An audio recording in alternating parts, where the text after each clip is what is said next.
Alice's Journey Through Wonderland. Once upon a time, in a quiet village nestled between rolling hills and whispering forests, lived a girl named Alice. She was 12 years old, with bright hazel eyes that sparkled with curiosity and a mind that wandered far beyond the cobblestone paths of her hometown.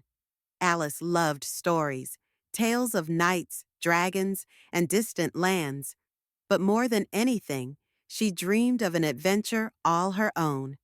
One golden afternoon, as summer draped its warmth over the village, Alice sat beneath an ancient oak tree, its branches heavy with secrets. She was reading a book of poems when a peculiar breeze stirred the air, carrying with it a faint melodic hum. The hum grew louder, like the chime of a distant bell, and Alice looked up to see a tiny, shimmering creature hovering before her. It was no bigger than a firefly, but its wings were woven of light, and its voice was clear as crystal. "Alice," it said, "the door to Wonderland calls. Will you answer?" Alice blinked, her heart racing.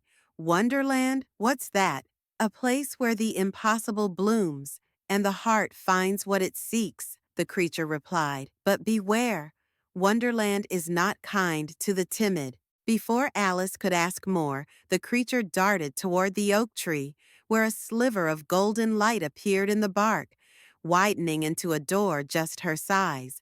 The hum grew louder, tugging at her soul. With a deep breath, Alice stepped forward, and the world dissolved into a kaleidoscope of colors. Chapter 1. The Garden of Whispers. Alice landed softly on a carpet of moss, her dress dusted with petals that glowed faintly. Before her stretched a garden unlike any she'd ever seen.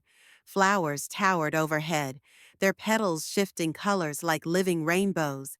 Vines curled into shapes that seemed to spell words, then unraveled before Alice could read them. The air smelled of honey and starlight, and every step she took sent ripples of light across the ground. "Where am I?"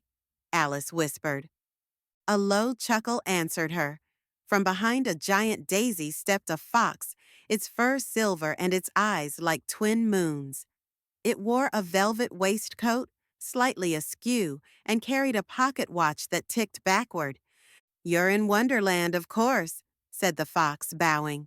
"I'm Vesper, keeper of paths, and you, Alice, are late." "Late for what?" Alice asked, bewildered. "For everything," Vesper exclaimed, his tail flicking. "Wonderland waits for no one. Choose a path, or it'll choose for you." Alice looked around and saw 3 paths winding out of the garden. One was paved with cobblestones that hummed a lullaby. Another was a river of liquid glass, reflecting a sky full of unfamiliar stars. The third was a staircase of clouds, spiraling upward into a storm of colors. "Which should I take?" Alice asked. Vesper grinned, showing sharp teeth. "The one that scares you most." Alice hesitated, then pointed to the cloud staircase. It looked impossible, like it might vanish beneath her feet, but something about it called to her. Vesper nodded approvingly and tossed her a silver key, small and warm to the touch. "For when you need it," he said cryptically, then vanished in a puff of mist. Alice climbed the staircase, her heart pounding as the clouds held firm under her shoes. Higher and higher she went, until the garden was a speck below, and the air grew thick with the scent of rain and dreams. Chapter 2. The Sky of Songs. At the top of the staircase, Alice stepped onto a floating island bathed in twilight. The sky above was alive with music, notes that danced like fireflies, forming melodies that tugged at her heart. The island was dotted with crystalline trees, their branches humming in harmony with the sky. A figure approached, tall and willowy, with skin like polished sapphire and hair that flowed like a river of stars.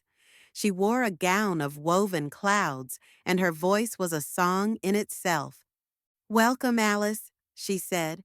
"I am Lyria, weaver of songs. You've entered the sky of songs, where every note holds a story. Alice listened, enchanted, as the melodies wove tales of lost kingdoms, brave wanderers, and forgotten loves. But one song stood out, a mournful tune that seemed to call her name. That song, Alice said, pointing to a cluster of golden notes. What is it?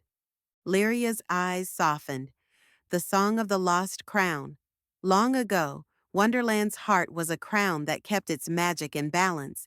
It was stolen, and now the land frays at the edges. That song mourns its absence. Can I help find it? Alice asked, her voice steady despite the strangeness of it all. Lyria studied her. Perhaps, but the path is perilous. To seek the crown, you must face the mirror maze, where truth and illusion dance. Alice nodded, her curiosity outweighing her fear. Lyria gave her a small crystal vial filled with shimmering liquid. Drink this when you doubt yourself, she said. It holds a piece of Wonderland's courage. With a wave of Lyria's hand, a bridge of starlight appeared, leading to a distant shimmer in the sky. Alice crossed it, the music of the sky of songs fading behind her as she stepped into a new realm. Chapter 3. The Mirror Maze. The mirror maze was a labyrinth of glass, each pane reflecting a different version of reality. In one, Alice saw herself as a knight in gleaming armor. In another, she was a bird with wings of flame. Some mirrors showed her fears, shadows that whispered of failure, but others showed her laughing, triumphant, surrounded by friends she hadn't yet met. As she wandered, the reflections began to speak. "Why bother?" said one, showing Alice alone in the dark. "You'll never find the crown." "You're enough," said another, showing her holding a glowing light. "Keep going." Alice clutched the silver key from Vesper, its warmth grounding her. She remembered Lyria's vial and drank a sip. The liquid tasted like sunlight and resolve, and her doubts quieted. She pressed on, choosing paths where the reflections smiled or stood tall, ignoring those that sneered or cowered. At the maze's heart stood a door of pure crystal, locked tight. Alice tried the silver key, and it fit perfectly. The door swung open, revealing a forest where the trees were made of clockwork, their gears ticking in a steady rhythm. Chapter 4. The Clockwork Forest. The clockwork forest was a marvel of motion. Brass leaves spun like pinwheels, and copper birds flitted between branches, singing mechanical songs. At the forest's edge sat a figure hunched over a workbench, a man with gears for eyes and a coat stitched from patches of time itself. "Greetings, Alice," he boomed. "I'm Kronos, the time tinker. Welcome to my forest, where seconds grow like fruit." Alice noticed that the air felt strange, as if moments were slipping backward and forward at once. "I'm looking for the lost crown," she said. "Can you help me?" Kronos scratched his chin, a gear popping loose and rolling away. "The crown, eh? It's tangled in time, hidden where past and future meet.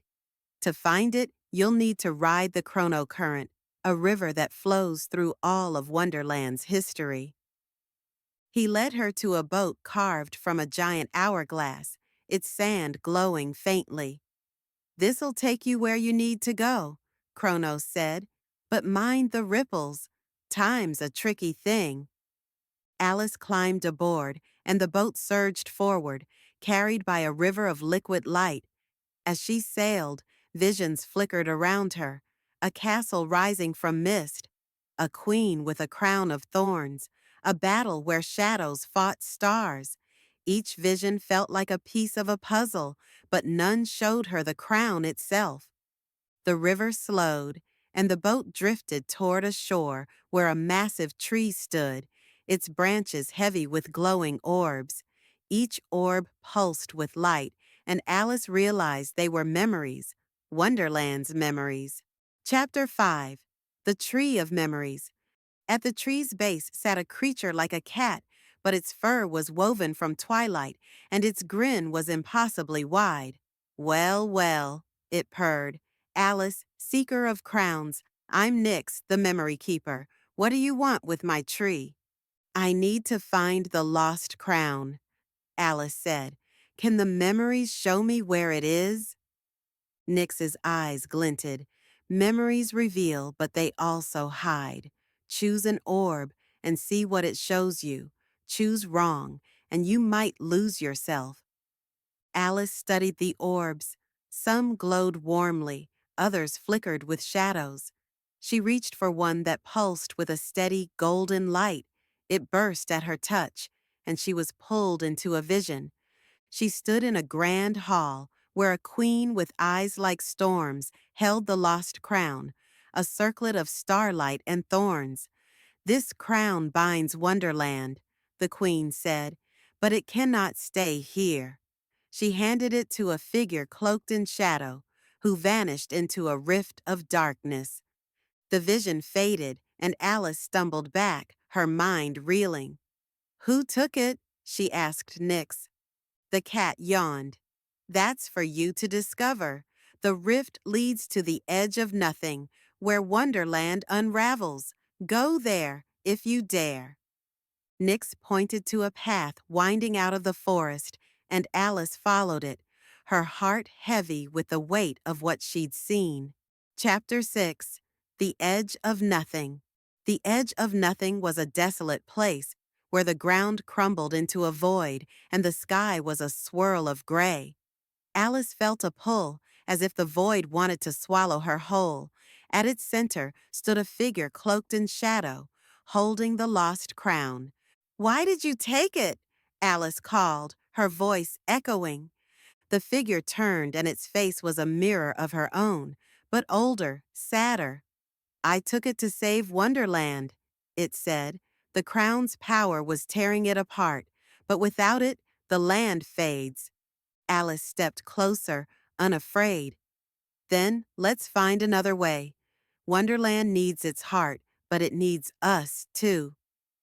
The figure hesitated, then handed her the crown. It was lighter than Alice expected, warm and alive. As she held it, the void began to shrink, and colors bled back into the world. Chapter 7. The Return. Alice retraced her steps, carrying the crown through the clockwork forest, the mirror maze, and the sky of songs. At each stop, the inhabitants cheered, their world growing brighter. When she reached the Garden of Whispers, Vesper was waiting. You've done it, he said, his eyes gleaming. Now place the crown where it belongs. Alice looked around and saw a pedestal of light at the garden's heart. She set the crown upon it, and a wave of magic rippled outward, mending cracks in the ground and filling the air with laughter. Wonderland was whole again. Lyria, Kronos, Nyx, and others gathered, their voices a chorus of thanks. You've reminded us what courage means, Lyria said. Wonderland will always welcome you. Vesper led Alice back to the oak tree's door, now glowing softly. Time to go home, he said, but keep the key. Wonderland's never far. Alice stepped through, and the world spun back to her village. She was under the oak tree again, her book of poems open in her lap, but the silver key still hung around her neck, warm against her skin. And sometimes, when the wind hummed just right, Alice swore she heard Wonderland calling her name.